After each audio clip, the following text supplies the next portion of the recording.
Good morning everyone. Thanks for coming in such large numbers. My name's Ed Stobart and I've been working for IDSystems for 13 years, and we offer a complete glazing solution throughout the country. And in my time there's not too many questions I haven't been asked on the subject of glazing, and one of the big ones, particularly at the moment, is the question of whether you should go for sliding doors or folding doors. And so I'm going to give you a few bits of advice on that subject, and also some other things to look out for during the ordering process of your glazing for your extension or new build or whatever you plan to be doing. So, folding doors or sliding doors. So for me, there's no right or wrong answer as to which one you should go for. It's which one you should go for to suit what you're trying to achieve. So typically with folding doors, they max out at about a width per panel of 1.1 metres, whereas sliding doors can often go up to 3 metres per panel. So when closed, a lot of people argue that those large big glass panels that sliding doors give you a better look when it's just a window. Because in the winter time, obviously, it's going to be closed, so people whose priority is their view might well consider sliding doors to give you nice big panels such as that. However, with sliding doors, they don't get the opening completely open, so that's where folding doors are the stronger choice if you want to get the apertures completely open. So just like that, they're smaller panels, but they do throw it completely open. So a lot of opinion is that during days like that, when they're open, folding doors are the stronger choice. For me personally, it would depend on the size of your opening. I think if you've got, say, a 3 metre opening, I want to get that completely open and enjoy that space. Whereas if you've got a 9 metre opening, then getting 2/3 of that open or 3/4 of that open with sliding doors should be more than enough, but you'll benefit when it's closed all year round of arguably a better system when it's just acting as a window. With sliding doors, one frame will interlock behind the other. So, and normally, the sliding doors have thinner profiles.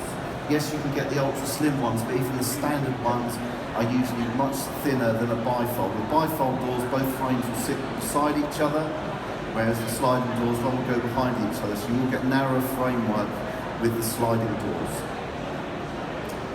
A new system that's also now being considered by many people, as you'll see at the show here today, is what are known as slide and turn systems.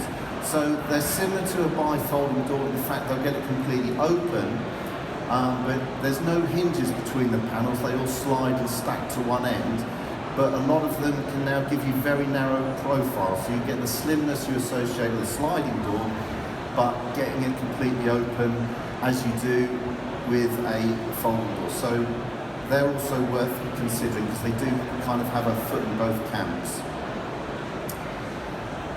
Whether or not you're going for a sliding door, folding or sliding turn, most people want to lose their threshold. At least they want to make it level with the inside. You might have a step down to the outside, or you might want to be making it level with both the inside and outside. The most important thing with that is it's not just a matter of saying, I want to order the flush track please, because all these different systems, all their tracks have different depths. And so for that to sit down flush with your internal floor level to give you that lovely inside-outside look, the person building your opening needs to know the amount of depth that he needs to accommodate, because some of them can be as small as 40 mil and some can be over 100 mil. So if he hasn't left enough room for it, then you're not going to get that level threshold that you're after. So that's a very important thing to make the person who's building the aperture of your particular track detail. With level thresholds, there's often a question of whether or not the weather rating is compromised. What I would recommend is with folding doors, the truly flush ones just rely on a brush pile front and back, which I don't consider is adequate for external use in this country, because you don't want to spend all this money on these doors and then when you get a particularly windy day, you feel a draft. I'm sure no one wants that. So I'd always recommend it closing up against at least one rebate at the base. You can get ones which are still low enough to be Part M compliant, give you that lovely level in and out look, but still give you a seal to close up against. The nice thing with sliding doors is when they're level with the inside and outside, the detail never changes. Only the fact that you won't have a sill, but there's no actual compromise on the detail at the base. So that is a tip towards sliding doors if you want a completely level in and out transition. Another important thing with these purchases is how thermally efficient it is, and the one thing that most people know about is U-values, and sort of an average U-value for a normal door would be somewhere about 1.6, 1.8, and I'd consider a good U-value when you get lower than 1.4, very good when you get sort of less than 1.0. Now that's a measurement of the thermal efficiency, and do ask the company you're dealing with what's the overall U-value, because sometimes you'll get quoted what the glass is, but that's not the true reflection. It's the overall U-value is the figure you need to know. Now, equally important is the weather rating, which is the one people aren't so clued up on, because weather rating is how good your system stands up against wind and rain. So again, there's certification that they can be provided with for this, and the measurement of air and water is in pascals. So they will give you a figure of pascals that their doors can perform to give you an idea of what you're looking for.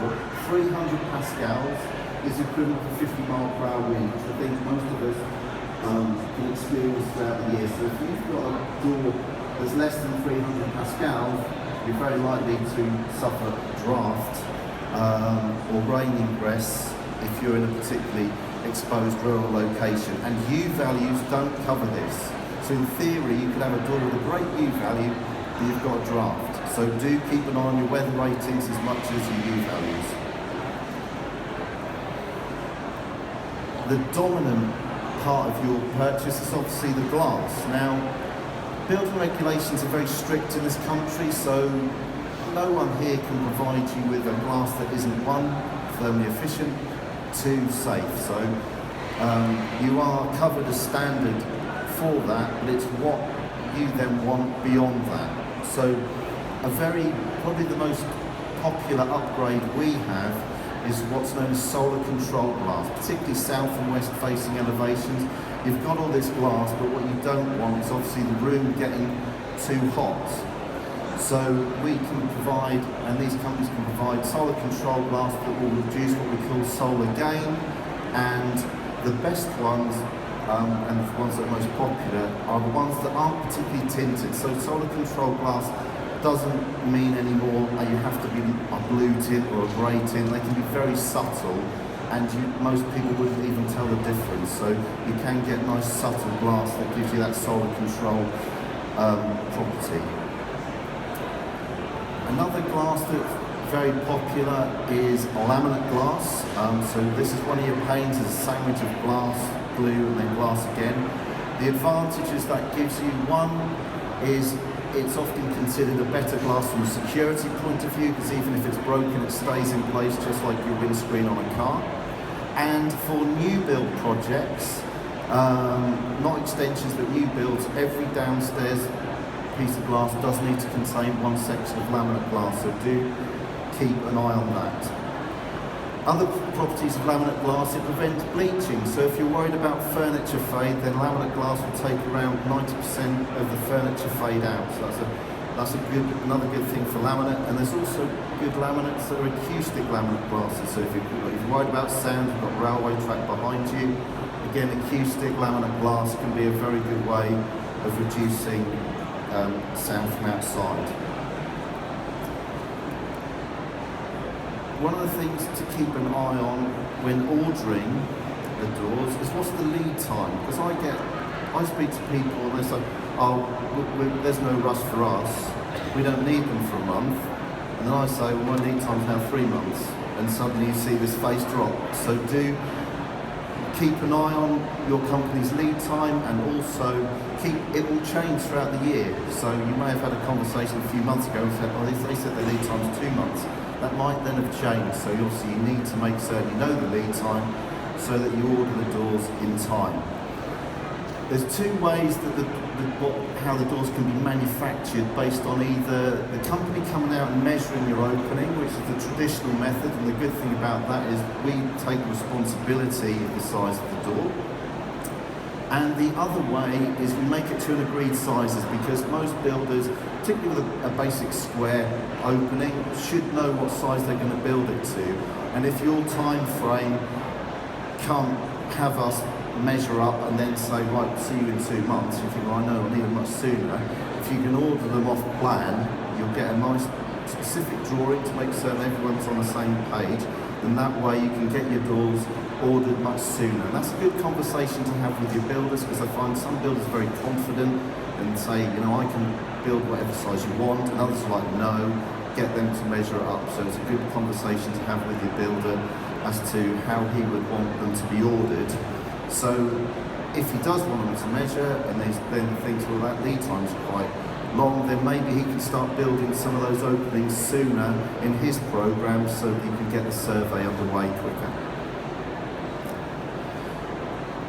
Very important thing is who's fitting these systems, because you know these doors are only as good as the person installing them. So generally, particularly for the specialist items, I would have the actual specialist door fitters installing them. If you take them on a supply-only basis, then has that person installed these before? How is that going to affect your guarantees? So keep an eye on who's installing the doors. Who's making the doors as well? So a lot of companies, they offer an installation service, but they don't make the doors, they buy them in themselves. So find out who is making the doors so you can ensure that it's a reputable company that's putting their frames together. With all the companies you're considering, I would credit check them, you know, make certain that they're in good financial health so they're around for the length of your guarantee, because I'm always suspect when I get a company they've been in business for 2 years, yet they're giving you a 20-year guarantee. It doesn't quite sit right with me, so you know, do your homework. See previous installations. Obviously at a show like this, everything's running, or should be running really well. Looks nice and clean, it's lovely. Go and ask them to see an installation that's been in for 5 years, because that's real life. That's what counts. And you know, if they're confident in their product, they should be able to provide you with addresses where you can see the doors in real life, not just in a nice polished showroom. And at this show today, my best advice is use the doors. Don't just look at them and think that looks nice. Use them, because that will speak volumes. You don't have to be an expert to know, oh, that's moving really well. Crikey, that was a real battle. So do use these door systems here. Don't just look at them. You know, they're there to be used, and that will really, you know, serve you well for any future purchases you may make. So I hope you will enjoy the show today, and is there any specific questions anyone's got? Yeah.